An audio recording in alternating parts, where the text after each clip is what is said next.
Los contagios en el mundo por coronavirus superan los 2.6 millones. América cuenta con 500.000 más que en Europa, según informó la Organización Mundial de la Salud.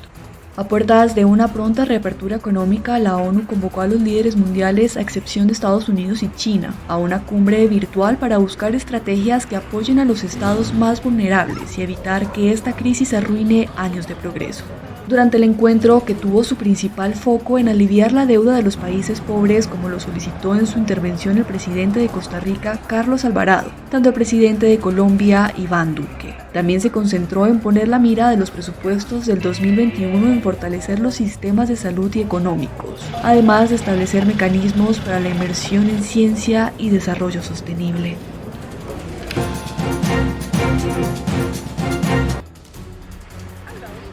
Australia atrae cada año a cientos de miles de estudiantes con la doble promesa de un rendimiento académico y una aventura única.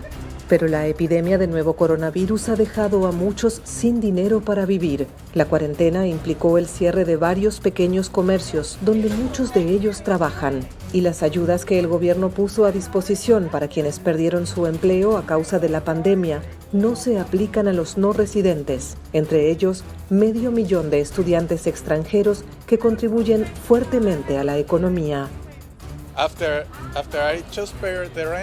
Después de pagar el alquiler me quedan menos de $100.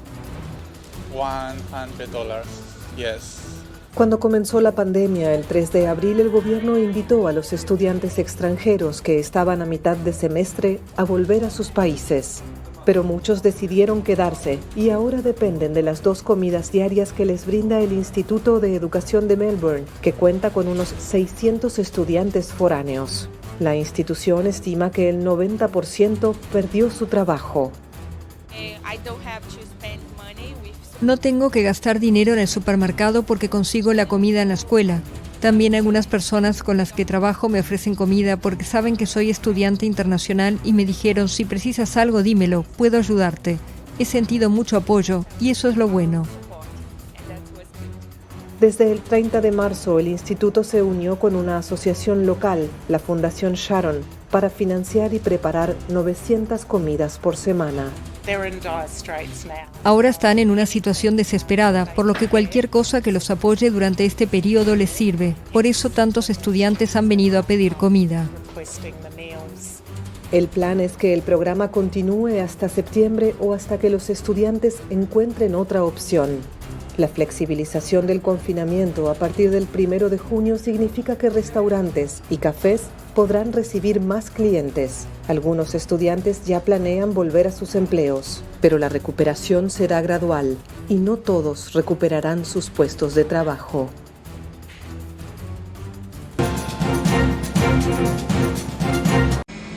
Minneapolis no está conforme. Quiere justicia y por tercera noche consecutiva miles de personas salieron a las calles para protestar por el caso de George Floyd, un hombre negro de 46 años que murió luego de que un policía se arrodillara en su cuello mientras lo arrestaba. Aunque ha habido manifestaciones pacíficas, en algunos puntos se han vuelto violentas, con enfrentamientos entre ciudadanos y uniformados, arrestos y hasta comercios y autos quemados. Una situación que llevó al gobernador de Minnesota a activar la Guardia Nacional y al alcalde de la ciudad a declarar la emergencia local hasta el domingo. Quiero recordar a todas las personas que protestan que tienen todo el derecho de estar enojados, de expresar su enojo. Sin embargo, no tienen derecho a perpetuar la violencia y el daño en las mismas comunidades que dicen están defendiendo. George Floyd había sido arrestado tras ser confundido con un sospechoso que usó un billete falso en una tienda. Floyd manifestó que no podía respirar mientras era sostenido contra el suelo por un policía y poco después murió en el hospital. 4 uniformados fueron despedidos y el Departamento de Justicia ha dado junto al FBI máxima prioridad a la investigación sobre si hubo violación a los derechos civiles de Floyd. Su caso también ha generado protestas en Arizona, Nueva York y Colorado, intensificando el reclamo del movimiento Black Lives Matter, en español, las vidas negras importan, y que rechaza la violencia o brutalidad policial contra los afroamericanos.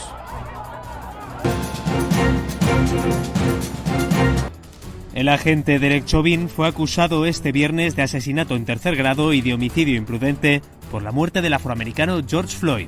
Chauvin procedió al arresto de Floyd el pasado lunes en la ciudad estadounidense de Minneapolis, durante el cual lo tumbó en el suelo y lo mantuvo inmovilizado apretándole el cuello con una rodilla mientras Floyd decía que no podía respirar.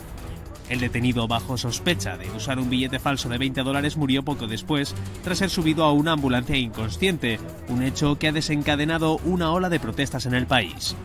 El comisionado de Seguridad Pública de Minnesota, John Harrington, confirmó poco antes de esta acusación que Chauvin, que junto a los 3 compañeros que participaron en el incidente fue expulsado del cuerpo, fue arrestado por su papel en el fallecimiento de Floyd. Precisamente, las protestas se intensificaron este jueves después de que el fiscal del condado de Hennepin, con jurisdicción sobre Minneapolis, Mike Freeman, compareciera para anunciar que no tenía intención de imputar cargos ni de detener a Chauvin. Por su parte, el gobernador de Minnesota, Tim Walz, hizo este viernes un llamamiento para que cesen los saqueos durante las protestas y prometió actuar rápido.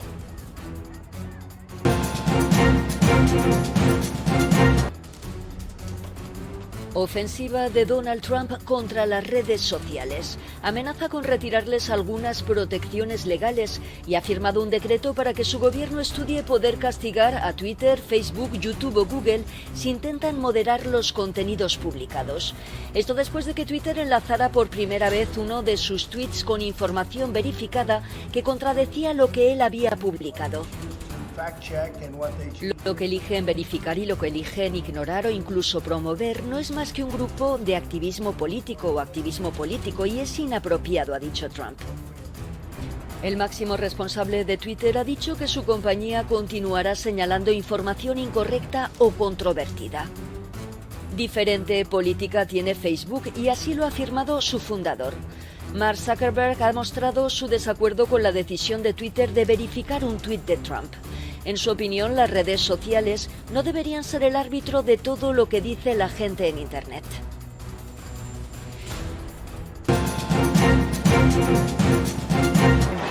En Chile las protestas no cesan. Los ciudadanos reclaman ayudas del gobierno ante la falta de alimentos y trabajo.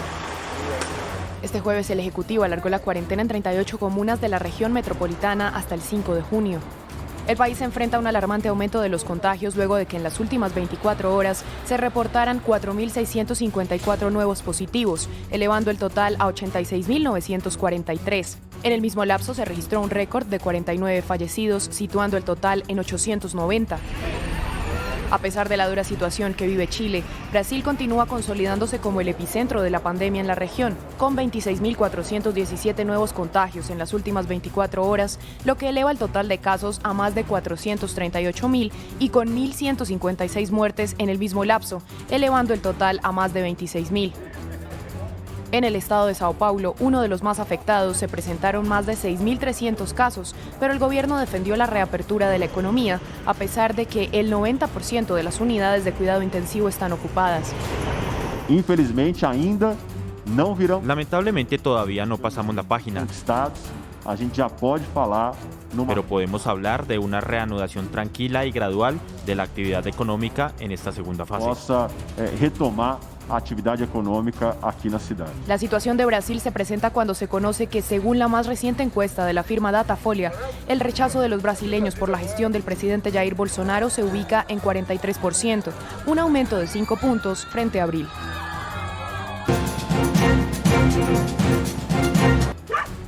En una pequeña casa campestre a las afueras de Bogotá, Marlene y su hermano de 5 años encienden la radio para escuchar su próxima lección. Podría ser sobre matemáticas, manualidades o quizás sobre historia o deporte.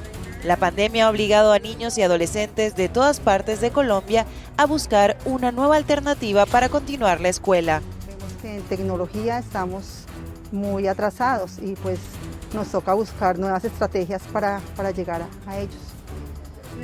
Miles de familias en el país latinoamericano no tienen acceso a Internet. Así como cientos de escuelas públicas no están equipadas con ordenadores. Las profesoras se apoyan en las radios comunitarias para evitar una masiva deserción escolar. Es mucho más fácil que llegue la radio, es un programa municipal, Bacatá Estéreo, es una radio del municipio y pues eso también hace que los papás puedan tener más cerca su escuela. En situaciones normales, de cada 100 niños que ingresan al sistema educativo colombiano, solo 44 se gradúan, según la Fundación United Way Colombia. Sin embargo, la mayor amenaza de este fenómeno es el reclutamiento de menores por grupos armados o cárteles de la droga, donde las zonas rurales son las más vulnerables.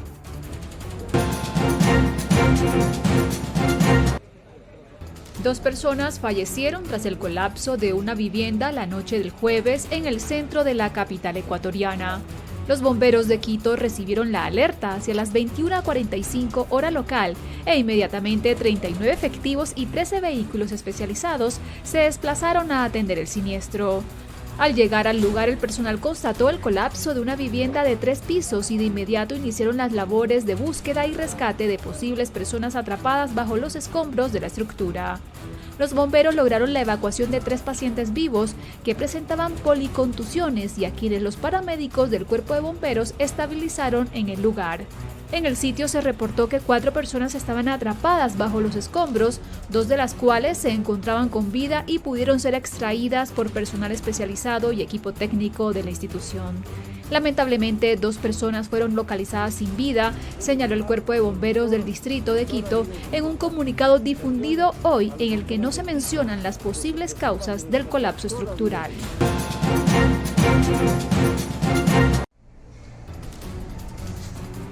Muchos venezolanos están acostumbrados a las remesas que les envían sus familiares desde el exterior, pero la pandemia del nuevo coronavirus cambió las cosas. Carolina tiene apenas arroz, pasta y harina de maíz. Su ingreso ha disminuido, ya que su hija, que es manicurista en Chile, y su hermana, mucama en Estados Unidos, se quedaron sin empleo. Un mes, 20 días es cuando he sentido de verdad que ya me estoy ahogando. Porque de esos $50 semanales, 200 mensuales, a veces me puede enviar son $10 semanales y $10 semanales al cambio. El dinero inyectado por migrantes era una tabla de salvación para las familias, empobrecidas por la hiperinflación y la depreciación del bolívar, que solo entre enero y mayo de 2020 ha perdido 73,36% de su valor. Carolina, de 45 años, afirma que por no poder alimentar a su hijo Ricky, de 18 años, que padece una discapacidad, lo tuvo que enviar con su padre. También ha dejado de tomar sus medicamentos para la hipertensión y su dieta se limita a carbohidratos, lo que la ha hecho subir de peso. 1 kilo de carne cuesta $4, lo que representa un salario mínimo mensual. Ya la carne no, si como carne cada 15 días es un milagro. Y si compro carne, medio kilo de carne para mí, que con eso, bueno, gracias a Dios, rindiéndolo bien, uno come 2-3 días si acaso.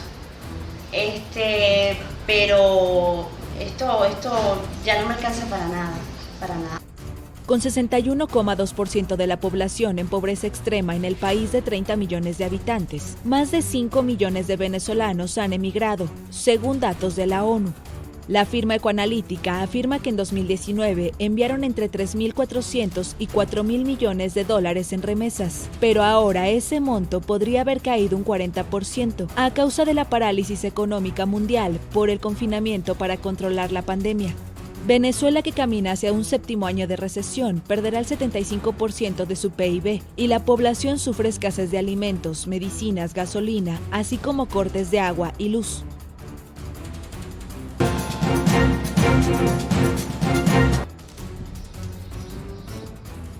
Rumor desata furia en un poblado indígena al sur de México.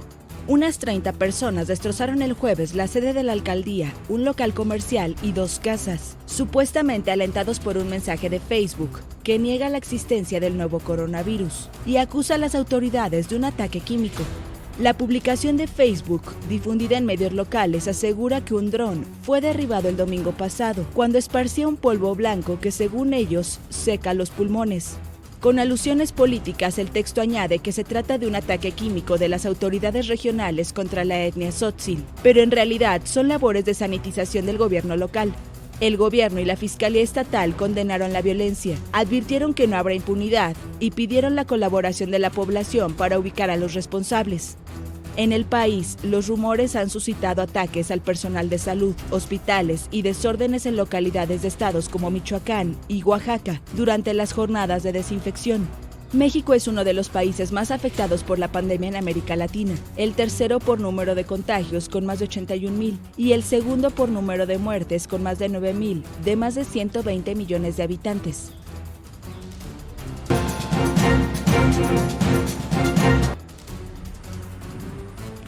En México, el número de muertes por nuevo coronavirus se mantiene al alza, pero esta dramática tendencia no ha sido favorable para los fabricantes de ataúdes. ¿Por qué nos bajó la venta? Pues porque nadie utilizaba el ataúd. Prácticamente todos los servicios, así como salían, fueran COVID o no COVID, directamente al horno crematorio. Antes de la pandemia y por ley, todo cuerpo tiene que ser trasladado a un ataúd a su destino final, ya sea cremación o inhumación. Con esto de la crisis, la mayoría, mejor dicho, todos en un momento eran cremación directa. Además, fuentes del sector funerario aseguran que muchos prefieren la cremación por su menor costo. Como respuesta, esta compañía creó el ataúd Cobb, ensamblado con láminas de acero en una bodega de los Reyes La Paz en el Estado de México, al centro del país. El interior está recubierto con polietileno, espuma y una cinta de neopreno. Se concibió así para que en caso de que hubiera una fisura no escurrieran líquidos. ¿Qué es lo que nosotros estamos tratando de crear en las funerarias? Un poquito de confianza o más seguridad para poder velar un cuerpo no COVID o para poder trasladar un cuerpo COVID a su destino final si fuera pandemia. La emergencia por el nuevo coronavirus deja unos 8,600 muertos y más de 78,000 infectados en el país de más de 120 millones de habitantes.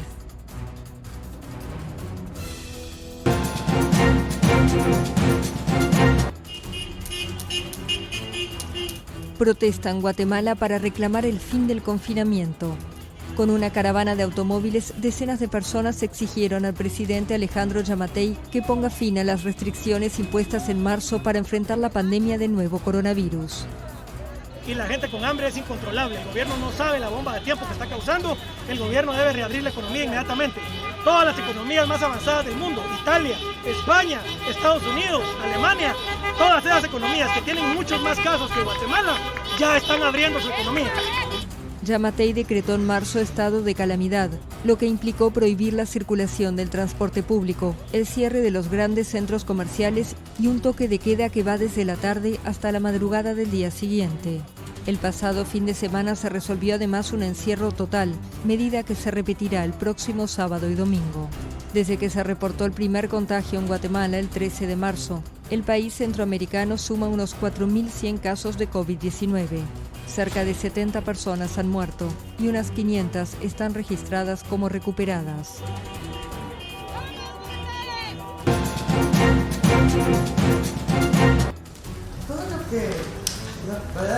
Argentina busca lograr un acuerdo con sus acreedores sobre la reestructuración de unos 66,000 millones de dólares de su deuda. Están todas las partes en la mesa negociando, que aún hay un camino importante por recorrer y que para nosotros un acuerdo solo tiene sentido si es un acuerdo que cuida a la Argentina como un todo. Nosotros queremos hacer promesas que se puedan cumplir, porque son promesas que cumpliremos. La deuda total del país asciende a 324,000 millones de dólares, casi 90% de su Producto Interno Bruto. El gobierno procura un canje de los bonos emitidos bajo legislación extranjera, pese a que el 22 de mayo incurrió en el impago de 500 millones de dólares en intereses de 3 de esos títulos, lo que hizo caer al país en default por segunda vez en 19 años.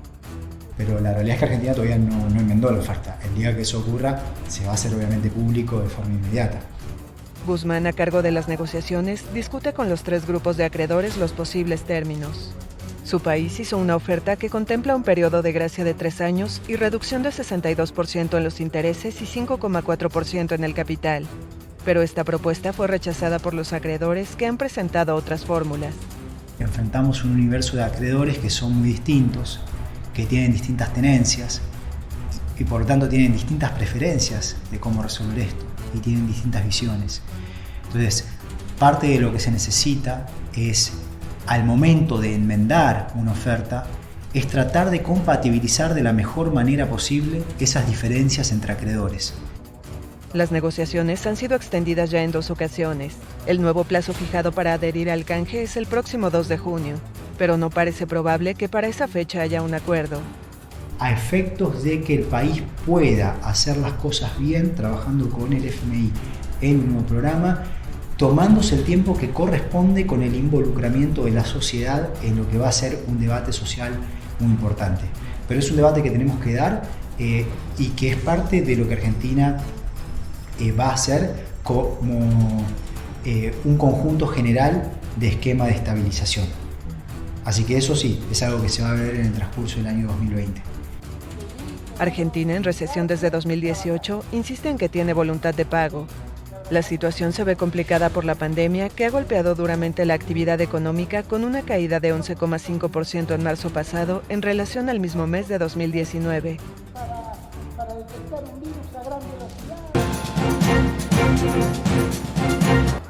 La desescalada general que vive Alemania adopta un ritmo propio en Berlín, con menos casos de COVID-19 que otras zonas del país, pero que avanza hacia una nueva normalidad sin la total reapertura que reclaman otros Länder del este.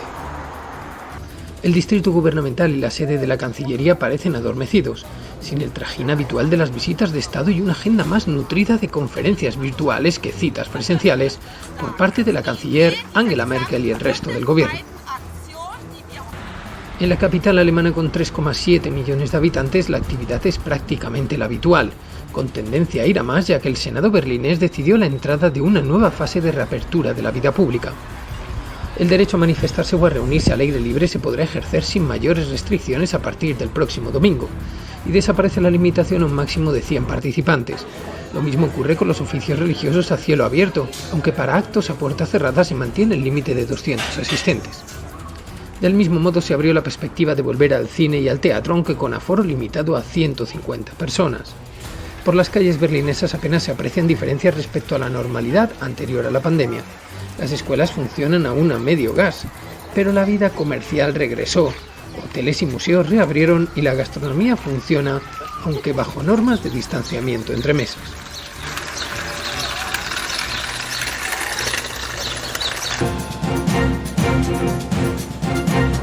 $750 millones para aliviar las finanzas de los municipios más afectados. Es la ayuda extraordinaria anunciada este viernes por el gobierno francés para esas localidades que han tenido que hacer frente a un gasto extraordinario contra la COVID-19, que también ha provocado un importante descenso de sus ingresos.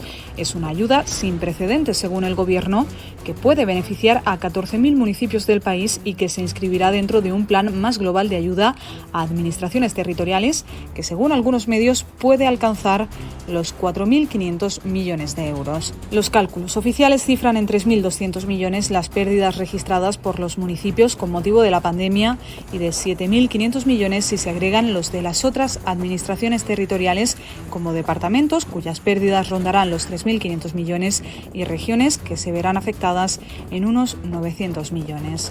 Los ayuntamientos más afectados son los de regiones turísticas, que han visto caer una de sus principales fuentes de ingresos, la tasa de estancia.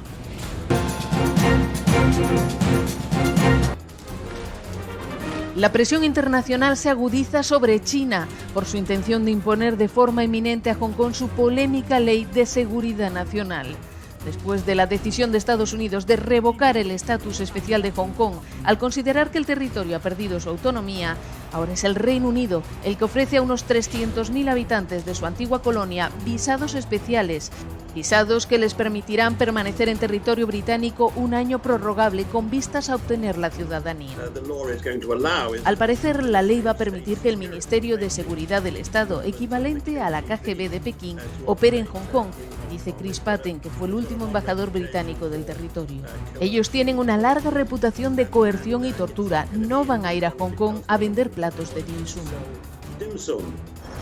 El polémico proyecto de ley, aprobado ya por el Parlamento chino, prevé castigar toda actividad separatista, terrorista o de subversión en Hong Kong, lo que el bloque pro-democracia del territorio, al igual que la comunidad internacional, han interpretado como un intento de amordazar y acallar los movimientos de protesta que alcanzaron su cenit el año pasado.